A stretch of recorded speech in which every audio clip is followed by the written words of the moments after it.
Luke chapter 14. And it came to pass, as he went into the house of one of the chief Pharisees to eat bread on the Sabbath day, that they watched him. And behold, there was a certain man before him which had the dropsy.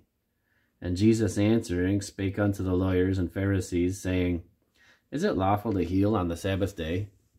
And they held their peace. And he took him and healed him and let him go.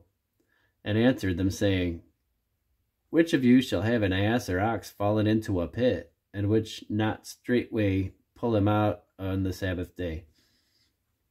And they could not answer him again to these things.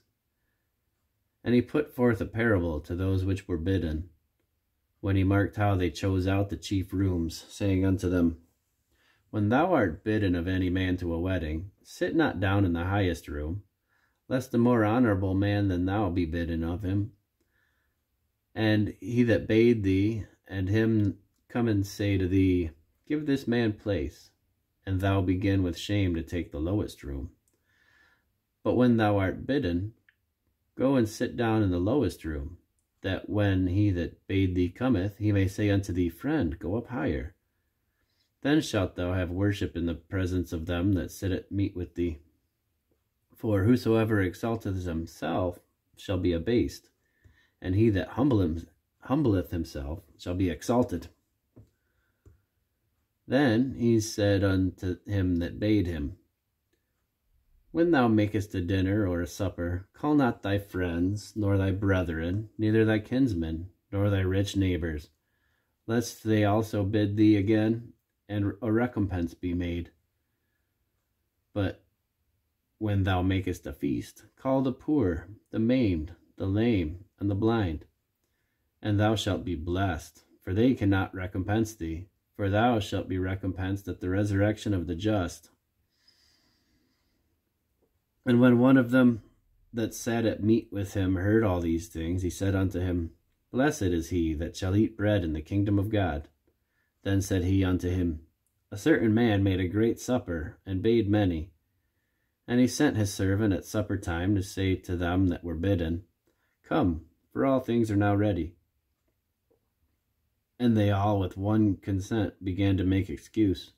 The first said unto him, I have bought a piece of ground, and I must needs go see it. I pray thee have me excused. And another said, I have bought 5 yoke of oxen, and I must go to prove them. I pray thee have me excused. Another said, I have married a wife, and therefore I cannot come. So that servant came and showed his lord these things. Then the master of the house, being angry, said to his servant, Go out quickly into the streets and lanes of the city, and bring in hither the poor, and the maimed, and the halt, and the blind. And the servant said, Lord, it is done as thou hast commanded, and yet there is room. And the Lord said unto the servant, Go out into the highways and hedges, and compel them to come in, that my house may be filled. For I say unto you, that none of those men which were bidden shall taste of my supper.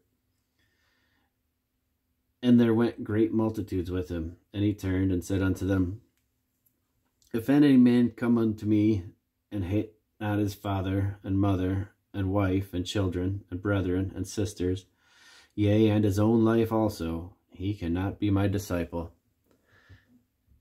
And whosoever doth not bear his cross, and come after me, cannot be my disciple.